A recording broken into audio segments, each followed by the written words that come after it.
بسم الله الرحمن الرحيم اليوم أكملت لكم دينكم وأتممت عليكم نعمتي ورضيت لكم الإسلام دينا. وقال النبي صلى الله عليه وسلم: مثل المؤمنين في توادهم وتراحمهم وتعاطفهم مثل الجسد إذا اشتكى منه عضو تداعى له سائر الجسد بالسهر والحمى. دین اسلام ایک مکمل دین ہے. تم ایک پیالہ دیکھتے ہو جو بالکل بھرا ہوا ہے، جس میں ایک قطرے کی گنجائش نہیں ہے. اگر اس میں ایک قطرہ ڈالا جائے تو وہ پیالے سے نیچے گر جائے، کیا اس کو بھرا ہوا پیالہ نہیں کہیں گے؟ اللہ کے رسول نے کہا دین اسلام اسی طرح مکمل ہو چکا ہے. آپ نے قرآن مجید کی آیت تلاوت فرمائی: الیوم اکملت لکم دینکم واتممت علیکم نعمتی ورضیت لکم الاسلام دینا. اے میرے صحابہ سن لو، آج کے دن تم پر اللہ تبارک و تعالی نے دین اسلام کو مکمل کر دیا ہے. دین اسلام کے اندر کسی چیز کی گنجائش نہیں ہے. دین اسلام کے اندر کوئی ایسی بات نہیں رہ گئی ہے جس کو نہ بتایا گیا ہو. دین اسلام مکمل طور پر اپنے اللہ تبارک و تعالیٰ نے کامل کر دیا ہے، کمپلیٹ کر دیا ہے. اور اللہ تعالیٰ کی تمام نعمتیں اللہ نے تم پر نچھاور کر دی ہے، اور اللہ تعالیٰ نے دین اسلام کو تمہارے لیے پسند فرما لیا ہے. معلوم یہ ہوا کہ اللہ تبارک و تعالیٰ کے نزدیک سب سے بہتر چیز اگر کوئی ہے دینوں میں، مذاہب میں، تو وہ دین اسلام ہے، جس کو اللہ تبارک و تعالیٰ نے اپنے لیے خاص کر کے پسند فرمایا ہے. اور بالخصوص یہ تحفہ اپنے مسلمان بندوں کو اللہ تعالیٰ نے عطا کیا ہے کہ وہ دین اسلام جیسی نعمت کو حاصل کرے اور دین اسلام کو لازم پکڑ لے. حاضرین گرامی، اتنا ہی نہیں ہے کہ اللہ کے نبی کریم صلی اللہ علیہ وسلم نے حجۃ الوداع کے موقع پر آخری وقت میں کئی خطبے دیے، اور ان خطبوں میں اللہ کے نبی کریم صلی اللہ علیہ وسلم نے مختلف انداز میں اپنے صحابہ اکرام کو بہت سی نصیحتیں کی. ان نصیحتوں میں بعض نصیحتیں یہ ہیں کہ اللہ کے نبی کریم صلی اللہ علیہ وسلم نے اپنے صحابہ سے کہا کہ اے صحابہ، اپنے آپ میں کبھی کسی کو حقیر نہ سمجھا کرو. آپس میں ایک مسلمان دوسرے مسلمان کو کبھی حقیر نہ جانے. یہ سب سے بڑی چیز ہے کہ آدمی اگر حقارت والی نظر سے کسی کو دیکھے گا تو اس کے اندر تکبر آ جائے گا، کبر آ جائے گا، بڑائی آ جائے گی. اللہ کے نبی کریم صلی اللہ علیہ وسلم نے اپنے صحابہ سے کہا: یا ایھا الناس ان ربکم واحد وان اباکم واحد الا لا فضل لعربی ولا علی عجمی ولا فضل على عجمی على عربی ولا احمر على الاسود ولا اسود على الاحمر الا بالتقوى. اللہ کے نبی کریم صلی اللہ علیہ وسلم نے اپنے صحابہ اکرام سے کہا: اے میرے صحابہ سن لو، بے شک تمہارا رب ایک ہے، اور تمہارے لیے تمہارے ماں باپ بھی ایک ہے. یعنی آدم علیہ السلام سے ہم ساری نسل پیدا ہوئے ہیں، تو ہمارا باپ بھی ایک ہے جس نے ہم کو پیدا کیا ہے. ولا فضل لعجمی علی عربی، اور جان لو کہ اللہ تبارک و تعالیٰ نے نہ کسی عربی کو کسی عام آدمی پر فضیلت دی ہے، اور نہ ہی کسی عام آدمی کو عربی دان پر فضیلت دی ہے. اور اللہ کے نبی کریم صلی اللہ علیہ وسلم نے فرمایا: کوئی کالا آدمی کسی لال آدمی سرخ آدمی پر فضیلت والا نہیں ہو سکتا، نہ ہی کوئی سرخ آدمی گورا آدمی کسی کالے آدمی پر فضیلت والا ہے اللہ کے یہاں. اللہ تبارک و تعالیٰ جن چیزوں کو دیکھتا ہے، نہ اللہ حسب و نسب کو دیکھتا ہے، نہ اللہ تبارک و تعالیٰ مالداری کو دیکھتا ہے، نہ اللہ تبارک و تعالیٰ کے یہاں کوئی چیز قابل قبول نہیں ہے فضیلت کے اعتبار سے الا بالتقوی، مگر اللہ تبارک و تعالیٰ تمہارے دلوں کے اندر کتنا ڈر ہے، کتنا اللہ کا خوف ہے، تم اللہ تبارک و تعالیٰ کے کتنے قریب ہے، یہ اللہ تبارک و تعالیٰ تمہارے اندر دیکھتا ہے. اللہ تبارک و تعالیٰ بندوں سے تقوی چاہتا ہے، اپنا ڈر اللہ تبارک و تعالیٰ بندوں میں دیکھنا چاہتا ہے، اور یہ ڈر آج ہمارے دلوں سے نکل چکا ہے۔ اللہ تبارک و تعالیٰ کا خوف ہمارے دلوں سے نکل چکا ہے۔ اللہ تبارک و تعالیٰ کی عبادت سے ہم غفلت برتتے ہیں، اللہ تبارک و تعالیٰ کے احکامات سے، اس کے فرضات سے ہم پیچھے بھاگتے ہیں۔ وجہ کیا ہے؟ وجہ یہ ہے کہ اللہ تبارک و تعالیٰ کا وہ ڈر ہمارے اندر باقی نہ رہا۔ اللہ کے نبی کریم صلی اللہ علیہ وسلم نے تمام فضیلتوں میں سب سے افضل چیز جس کو کہا ہے وہ کہا ہے اللہ تبارک و تعالیٰ کا ڈر اپنے دلوں میں پیدا کرنا۔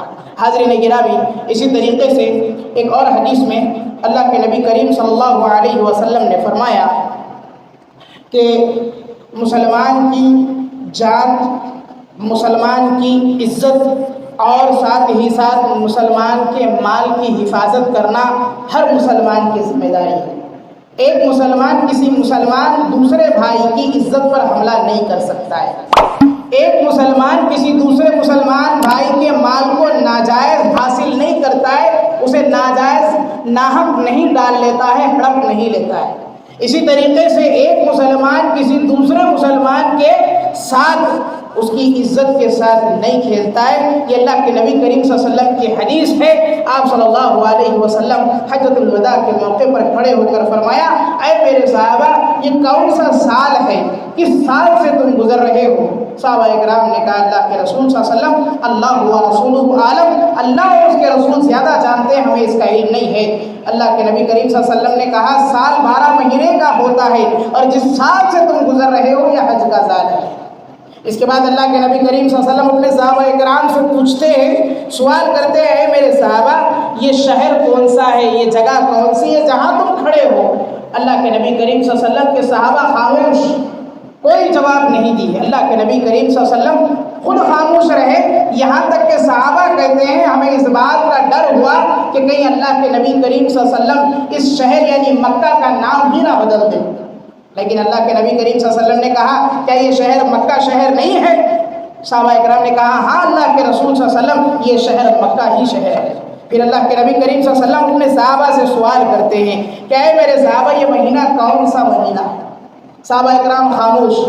اللہ کے نبی کریم صلی اللہ علیہ وسلم پوچھتے ہیں اور اس کے بعد خاموشی اختیار کرتے ہیں۔ صحابہ سمجھتے ہی ہیں کہ کہیں ایسا نہ ہو اللہ کے نبی صلی اللہ علیہ وسلم اس کا نام ہی بدل دے اس مہینے کا۔ لیکن اللہ کے نبی صلی اللہ علیہ وسلم پھر کہتے ہیں کیا یہ ذی الحجہ کا مہینہ نہیں ہے؟ ذی الحجہ کے مہینے سے تم لوگ نہیں گزر رہے ہو؟ پھر اللہ کے نبی کریم صلی اللہ علیہ وسلم خود اس کا جواب بھی دے دیتے ہیں۔ وعلیکم السلام۔ اسی طریقے سے اللہ کے نبی کریم صلی اللہ علیہ وسلم پھر اپنے صحابہ سے سوال کرتے ہیں، پوچھتے ہیں میرے صحابہ آج کا دن کون سا دن ہے؟ صحابہ اکرام خاموش۔ اللہ کے نبی کریم صلی اللہ علیہ وسلم جواب دیتے ہیں اے میرے صحابہ کیا یہ یوم النحر کا دن نہیں ہے؟ اللہ کے نبی کریم صلی اللہ علیہ وسلم کے اس قول پر صحابہ کہتے ہیں ہاں اللہ کے نبی یہ یوم النحر کا دن ہے۔ اسی طریقے سے اللہ کے رسول فرماتے ہیں فَإِنَّ دِمَاءَكُمْ وَأَمْوَالَكُمْ حَرَامٌ عَلَيْكُمْ كَحُرْمَةِ يَوْمِكُمْ هَذَا فِي بَلَدِكُمْ هَذَا وَفِي شَهْرِكُمْ هَذَا وَسَتَلْقَوْنَ فَيَسْأَلُكُمْ عَنْ أَعْمَالِكُمْ۔ کہا اللہ کے رسول صلی اللہ علیہ وسلم فرمایا یقیناً تمہارے خون، تمہارے مال اور تمہاری عزتیں آپس میں ایک دوسرے پر مسلمان ہونے کی ناحیت سے، مسلمان ہونے کی حیثیت سے اللہ نے اسے حرام قرار دے دیا ہے۔ کسی مسلمان کا خون نہیں بہایا جائے گا، کسی مسلمان کے مال کو ناجائز حق بنا کسی حق کے اسے دبایا نہیں جائے گا۔ اسی طریقے سے کسی مسلمان کی عزت و آبرو پر حملہ نہیں کیا جائے گا۔ اللہ تبارک و تعالیٰ تم پر حرام کر دیتا ہے یہ تین چیزوں کو۔ ایسے ہی جیسے کہ جس شہر میں ہم ہیں، اس شہر کے اندر عید کے مواقع پر اللہ تبارک و تعالیٰ نے حج کے موسم میں بالخصوص لڑائی جھگڑے کو حرام قرار دیا ہے۔ اسی طریقے سے یہ مہین جو ہے اس شہر کی قسم کھاتے ہوئے اللہ کے رسول فرماتے ہیں کہ یہ شہر جو ہے، اس شہر کی جو ہے جس طرح اللہ تعالیٰ نے حرام قرار دیا ہے کہ مکہ کے اندر قتل و غارت گری قائم کی جائے، قتل و غارت گری کا بازار برپا گرم کیا جائے، اس کو منع کیا ہے، ویسے ہی اللہ تبارک و تعالیٰ نے منع کر دیا ہے کہ آپس میں ایک دوسرے کی عزت و آبرو کے ساتھ، اس کے جان و مال کے ساتھ، اس کے جو ہے اس کے ساتھ میں برے سلوک کیا جائے، اس کے ساتھ برا معاملہ کیا جائے۔ اسی طریقے سے اللہ کے نبی کریم صلی اللہ علیہ وسلم فرمایا وَسَتَلْقَوْنَ فَيَسْأَلُكُمْ عَنْ أَعْمَالِكُمْ، ان قریب اللہ تبارک و تعالیٰ سے تمام لوگوں کو ملاقات کرنا ہے. ہم سب کو مرنا ہے میرے بھائیوں، اور سب کو اللہ تبارک و تعالیٰ کے یہاں ملاقات کرنا ہے، ملنا ہے. تو جان لیجئے ہر چیز کے بارے میں تمہارے اعمال کا اللہ تبارک و تعالیٰ تم سے سوال کرے گا. ہر چیز کے بارے میں اللہ تبارک و تعالیٰ تم سے پوچھے گا. تم نے جو کچھ دنیا کے اندر کیا ہے اللہ تبارک و تعالیٰ ایک ایک چیز کا تم سے حساب لینے والا ہے. حاضرین گرامی، اللہ کے نبی کریم صلی اللہ علیہ وسلم نے جن نصیحتوں کو کیا، اللہ کے نبی کریم صلی اللہ علیہ وسلم نے اپنے صحابہ کے سامنے ان میں ایک نصیحت یہ بھی تھی. اللہ کے رسول نے فرمایا تھا کہ تم دنیا کے اندر کتاب و سنت کو لازم پکڑ لو، یعنی قرآن و حدیث کے مطابق اپنی زندگی گزارو، قرآن و حدیث کے مطابق اپنے آپ کو چلاؤ اور اسی کے مطابق اپنی زندگی بسر کرو. اللہ کے نبی کریم صلی اللہ علیہ وسلم فرماتے ہیں وَقَدْ تَرَكْتُمْ فِيكُمْ مَا لَمْ تَضِلُّوا بَعْدَهُ إِنِ اعْتَصَمْتُمْ وَبِهِ كِتَابُ اللَّهِ. اللہ کے رسول صلی اللہ علیہ وسلم نے فرمایا میں تمہارے درمیان ایسی چیز چھوڑ کر جا رہا ہوں جس کے ذریعے سے تم ہرگز گمراہ نہیں ہو سکتے. اگر تم میں کبھی اختلافات ہو جائے، آپسی جھگڑے ہو جائے، کسی معاملات میں تمہارے درمیان خلاف ورزیاں آ جائے، ایسی صورت میں تمہیں چاہیے کہ تم اللہ تبارک و تعالیٰ کی کتاب کے ذریعے اپنے فیصلوں کو کیا کرو. اللہ کے نبی کریم صلی اللہ علیہ وسلم کی حدیث کے ذریعے، اس کتاب کے ذریعے اللہ تبارک و تعالیٰ نے جو نازل کیا اور جو فرامین اللہ کے نبی کریم صلی اللہ علیہ وسلم نے جو فیصلے اپنی زندگی کے اندر کیے ہیں اس کے مطابق تم اپنے فیصلے کر لیا کرو. اسی طریقے سے اللہ کے نبی کریم صلی اللہ علیہ وسلم نے فرمایا ترکت فیکم امرین لن تضلوا فیما بعدہ، تم لوگوں کے درمیان میں دو چیزیں چھوڑ کر جا رہا ہوں، ایک اللہ تبارک و تعالیٰ کی کتاب اور دوسری میری سنت. اس کو تم لازم پکڑ لو، تمہارے لیے جو ہے یہ اختلاف کے وقت میں راہ اصلاح اور راہ ہدایت کے طور پر کام آنے والی چیز ہے. اسی طریقے سے جن چیزوں کو اللہ کے نبی کریم صلی اللہ علیہ وسلم نے اپنے وعظ و نصیحت میں ذکر کیا، ان میں ایک یہ تھی اللہ کے رسول نے کہا کہ اپنے ایمانی بھائیوں کو، مومن بھائیوں کے درمیان اخوت اور بھائی چارگی کا معاملہ کرو. آپس میں ایک دوسرے کے ساتھ میں بھائی چارگی ہونی چاہیے، صلہ رحمی ہونی چاہیے، اور ساتھ ہی ساتھ اس کا تقاضا یہ ہے کہ آپس میں ایک دوسرے کے بھائی بن جاؤ، ایسے ہی جیسے سگے بھائی ہوتے ہیں. ایک مسلمان دوسرے مسلمان کا، ایک مسلمان بہن دوسرے مسلمان بہن کے لیے ایسے بن جائے گویا کہ وہ اس کے گھر والے کی طرح ہیں، سگے ہیں، ایک خون سے ہیں. اس طریقے سے اللہ کے نبی کریم صلی اللہ علیہ وسلم نے ابھارا، کہا ان هذه امتکم امۃ واحدہ وانا ربکم فاعبدون. اللہ تعالیٰ نے قرآن مجید کے اندر فرمایا کہ یقیناً تم میں سے یہ جو لوگ ہیں یہ آپس میں ایک دوسرے کی ایک امت ہیں، ایک دوسرے کے ساتھ مل جل کر یہ ایک جماعت ہے. پھر فرمایا واحدہ، ایک ایسی جماعت جو یہ کہتی ہے کہ اللہ تبارک و تعالیٰ کے لیے ہم عبادت کرنے والے لوگ ہیں، ہم اللہ تبارک و تعالیٰ کی عبادت کرتے ہیں. اسی طریقے سے اللہ کے نبی کریم صلی اللہ علیہ وسلم کی حدیث ہے، اللہ کے رسول صلی اللہ علیہ وسلم فرماتے ہیں لا تباغضوا ولا تحاسدوا ولا تدابروا وكونوا عباد اللہ اخوانا. اللہ کے رسول اللہ صلی اللہ علیہ وسلم نے فرمایا کہ اے میرے صحابہ ولا تباغضوا، آپس میں ایک دوسرے کے ساتھ بغض نہیں ہونا چاہیے. بغض کسے کہتے ہیں؟ دل کے اندر کسی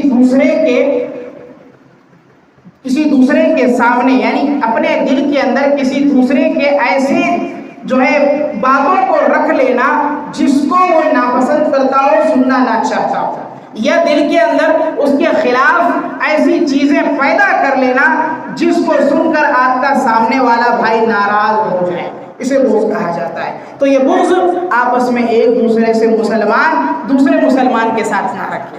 ولا تباغضوا ولا تحاسدوا، ایک دوسرے پر آپس میں حسد نہ کرو، یعنی ایسی چیز جس کو دیکھ کر کے آپ سامنے آپ کے بھائی کی ترقی کو دیکھ کر کے آپ اپنے اندر جلن محسوس کرتے ہوں، اس کو دیکھ کر کے آپ یہ چاہتے ہوں کہ اللہ تبارک و تعالیٰ اس سے وہ چیز چھین لے اور وہ چیز مجھے عطا کر دے. اس کا نام حسد ہے اور اللہ تبارک و تعالیٰ نے اس سے سختی کے ساتھ منع کیا ہے، اور اللہ تبارک و تعالیٰ نے قرآن مجید کے اندر دوسری آیات میں اس کا ذکر کیا ہے۔ اللہ کے نبی کریم صلی اللہ علیہ وسلم فرماتے ہیں وَلَا تَدَابَرُوا، آپس میں ایک دوسرے کو جب ایک مسلمان دوسرے مسلمان ملے تو پیٹ نہ پھیرے، اپنے بھائی کو پیٹ دکھا کر کے چلے جانا، اس کو سلام نہ کر کے چلے جانا، اس کے سامنے سے گزر جانا، اور جب وہ بات کرنا چاہے تو اسے پیٹ دکھا دینا، یہ تمام کے تمام اسلامی امور کے خلاف ہیں کہ آپ اپنے بھائی کو پیٹ دکھا کر کے چلے جائیں اسے سلام و کلام کیے بغیر۔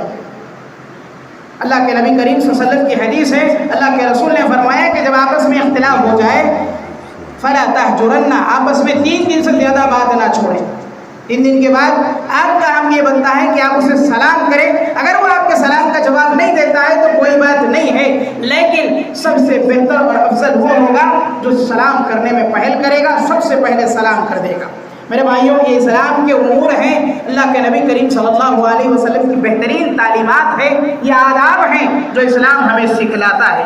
اسی طریقے سے اللہ کے رسول صلی اللہ علیہ وسلم فرماتے ہیں وَكُونُوا عِبَادَ اللَّهِ إِخْوَانًا، اے لوگ اللہ تبارک و تعالیٰ کے بندوں، آپس میں ایک دوسرے کے بھائی بن جاؤ، ایک دوسرے کے سگے بھائی جس طرح ہوتے ہیں اسی طریقے سے آپس میں مسلمان بھائی بن جاؤ۔ اللہ تبارک و تعالیٰ نے قرآن مجید کے اندر ارشاد فرمایا اسی چیز کو، یا ایھا الذین آمنوا اجتنبوا کثیرا من الظن، اے وہ لوگوں جو ایمان لے آئے ہو بہت زیادہ بدگمانیاں دلوں کے اندر پیدا کرنے سے بچو۔ بدگمانیاں کیا ہے کہ سامنے والے کے سلسلے میں بہت سے وہم پیدا کر لینا، سامنے والے کے خلاف میں بہت سی برائیوں کو اپنے دل کے اندر اکٹھا کر لینا، اور یہ سمجھ لینا کہ سامنے والا دنیا کا سب سے برا انسان ہے، خراب انسان ہے، یہ ہے ظن۔ میرے بھائی، سامنے والے کے تعلق سے اپنے دل کے اندر برائی لا لینا یہ ظن ہے، اس سے اللہ کے نبی کریم صلی اللہ علیہ وسلم نے منع کیا، کہا ایاکم والظن، تم لوگ بدگمانیوں سے بچو۔ دلوں کے اندر، دماغوں کے اندر جو گھومنے والی بدگمانیاں ہیں اس سے پرہیز کرو۔ فَإِنَّ الظَّنَّ أَكْذَبُ الْحَدِيثِ، اس لیے کہ یہ جو بدگمانیاں ہیں اکثر جھوٹ اس کے اندر ہوتا ہے۔ بیجا کسی کے سلسلے میں کسی کی ایک بات لے کر کے اسے بہت زیادہ اپنے دل و دماغ میں سوچ کر اس کے خلاف برائیوں کا ایک بہت بڑا جمع خفیر بنا لینا اور اس کو برا گرداننا، یہ بدگمانی ہے، اس سے بچنا چاہیے۔ اجتنبوا کثیرا من الظن، بہت زیادہ بدگمانیوں سے اپنے آپ کو بچائے رکھو۔ اس کے بعد اللہ کے نبی کریم صلی اللہ علیہ وسلم نے فرمایا کا مثل المؤمنین فی توادہم وتراحمہم وتعاطفہم مثل الجسد اذا اشتکى منہ عضو تداعى له سائر الجسد بالسہر والحمى۔ اللہ کے رسول نے فرمایا مومن کی مثال تو ایسی ہے، مومن تو وہ ہوتا ہے آپس میں نہایت ایک دوسرے سے محبت کرنے والے، آپس میں ایک دوسرے کے ساتھ محبت کا معاملہ کرنے والے مومن ہوتے ہیں، وَتَرَاحُمِهِمْ، اور آپس میں ایک دوسرے پر مہربان ہوتے ہیں، جیسے کہ اللہ کے نبی کریم صلی اللہ علیہ وسلم نے مثال دی اس کے سلسلے میں، وَتَعَاطُفِهِمْ مِثْلُ الْجَسَدِ، ان کا معاملہ ایسا ہوتا ہے جیسے جسم ہمارا ہے، یہ سارا جسم ہمارا، اس جسم کے اندر اذا اشتکا منہ، کہیں پر اگر تکلیف پہنچ جائے، کہیں کوئی کانٹا چھپ جائے یا کوئی ایسی چیز لگ جائے جس سے ہمارے جسم کے کسی حصے کو تکلیف ہو، تداعى له سائر الجسد، اللہ کے رسول فرماتے ہیں مثال دے کر کے جس طرح کہیں ایک جگہ اگر آدمی کو نقصان پہنچتا ہے سارا جسم اس کی تکلیف محسوس کرتا ہے۔ اگر کوئی ایک مسلمان بھائی مظلوم بن گیا، کہیں کسی ایک مسلمان بھائی کو ستایا جا رہا ہے، کہیں ایک مسلمان بھائی پر ظلم کیا جا رہا ہے، اور کہیں ایک مسلمان بھائی کے عزت و آبرو اور اس کی جان و مال کے ساتھ کھیلا جا رہا ہے، تمام مسلمان بھائیوں کا یہ فریضہ بنتا ہے کہ وہ اپنے درد کو اس کے ایسے ہی محسوس کرے جیسے کہ وہ محسوس کرتا ہے۔ اللہ اکبر۔ یہ ہمارا اسلام کی تعلیمات کا سب سے بڑا ثمرہ ہے کہ اسلام نے ہمیں یہ تعلیم دی، یہ ادب سکھلایا کہ اگر آپ کا بھائی پریشان ہے اور آپ خوشحال کی زندگی بسر کر رہے ہیں تو آپ مسلمان بھائی ہونے کے کہلانے کے لائق نہیں ہیں، اس لیے کہ آپ کا پہلا فرض یہ ہے کہ آپ اپنے مسلمان بھائی کی تکلیف کو دور کریں، اپنے مسلمان بھائی کی تنگدستی کو دور کریں۔ اللہ کے نبی صلی اللہ علیہ وسلم نے فرمایا من یسر علی محسن یسر اللہ روایت میں اللہ کے نبی کریم صلی اللہ علیہ وسلم نے فرمایا کوئی تنگدست مسلمان، پریشان حال مسلمان ہے، ایسی صورت میں اگر آپ اس کی تنگدستی کو دور کرتے ہیں، اللہ تبارک و تعالیٰ کل قیامت کے دن تمہاری تنگیوں کو دور فرمانے والا ہے۔ سبحان اللہ۔ اور واللہ فی عون العبد ما کان العبد فی عون اخیہ، یہاں تک کہ اللہ کے نبی اللہ تبارک و تعالیٰ بندے کی اس وقت تک مدد کرتا رہتا ہے جب تک بندہ اپنے بھائی کی مدد کے لیے کوشش کرتا رہتا ہے، اپنے بھائی کے تعاون کے لیے ہمیشہ آگے بڑھتا رہتا ہے۔ میرے بھائیوں، آپسی معاملات کے اندر خاص کر کے محبت کا، مہربانی کا، رحم کا، صلہ رحمی کے تمام معاملات کو آپ جوڑے رکھیں، لوگ آپ سے جڑیں گے۔ اللہ کے نبی کریم صلی اللہ علیہ وسلم کے بارے میں آتا ہے کہ اللہ کے نبی کریم صلی اللہ علیہ وسلم کبھی بد اخلاق نہ تھے۔ اللہ کے نبی کریم صلی اللہ علیہ وسلم کے بارے میں کہا گیا قرآن مجید کی آیت کے ذریعے انک لعلی خلق عظیم، آپ عظیم اخلاق پر تھے، بہترین اخلاق اللہ کے رسول صلی اللہ علیہ وسلم کے۔ ایک صحابی جنگ میں اللہ کے نبی کریم صلی اللہ علیہ وسلم کے پاس آئے اور اللہ کے نبی کریم صلی اللہ علیہ وسلم سے مال غنیمت کی چیزوں میں سے کچھ مانگ رہے ہیں اور اللہ کے رسول صلی اللہ علیہ وسلم تقسیم میں لگے ہوئے ہیں۔ آپ نے ان کو نہیں دیکھا، ان کی بات پر دھیان نہ دیا، جس کی وجہ سے اس صحابی نے اللہ کے رسول صلی اللہ علیہ وسلم کے کرتے کو پکڑ کر کھینچا۔ وہ کرتا کھردرا تھا، جس کی وجہ سے اللہ کے نبی کریم صلی اللہ علیہ وسلم کو کرتے کے کھینچے جانے سے جسم پر زخم لگ گیا۔ اللہ کے رسول صلی اللہ علیہ وسلم نے اس صحابی کی طرف دیکھا، مسکرایا اور ان سے پوچھا تو اللہ کے رسول صلی اللہ علیہ وسلم سے اس نے شکایت کی کہ اللہ کے رسول صلی اللہ علیہ وسلم آپ مجھے عطا نہیں کرتے ہیں، آپ انصار کو دیتے ہیں، آپ مہاجرین کو دے رہے ہیں، آپ تمام صحابہ کو دیتے ہیں، مجھے نہیں دے رہے۔ اللہ کے رسول صلی اللہ علیہ وسلم نے اس صحابی کو دگنا دیا، کہا یہ تمہارے لیے ہمارے لیے۔ میرے بھائیوں، یہ اخلاق کا اعلیٰ معیار یہ ہے کہ آپ اس سے بدلہ نہ لیتے ہوئے، آپ کے پاس طاقت ہے لیکن اس کے باوجود بھی آپ اس سے بدلہ نہ لیتے ہوئے اپنے مسلمان بھائی سے مسکرا کر جواب دیا کریں۔ اسی طریقے سے اللہ کے نبی کریم صلی اللہ علیہ وسلم کے بارے میں کہا گیا انما بعثت لاتمم مکارم الاخلاق، اللہ کے رسول نے فرمایا اللہ تبارک و تعالیٰ نے مجھے اعلیٰ اخلاق کے ساتھ دنیا کے اندر نازل کیا ہے، بہترین اخلاق کے ساتھ اللہ تبارک و تعالیٰ نے مجھے دنیا میں اتارا ہے۔ اور اخلاق یہ ایسی چیز ہے، ایک ایسا پہلو ہے جس کے ذریعے انسان دنیا کی ہر طاقت سے لڑ سکتا ہے۔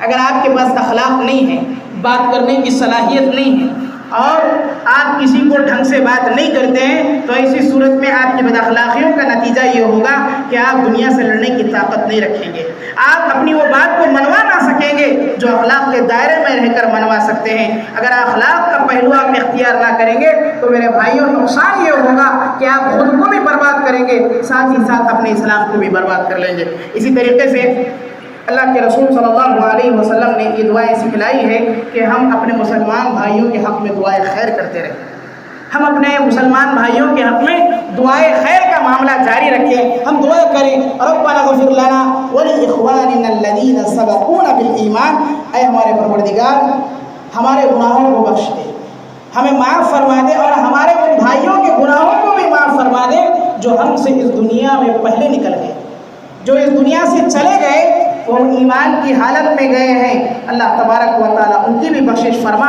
اور ہماری بھی بخشش فرما۔ اسی طریقے سے چند نکات ہیں، ان میں سے دو نکات ذکر کر دوں۔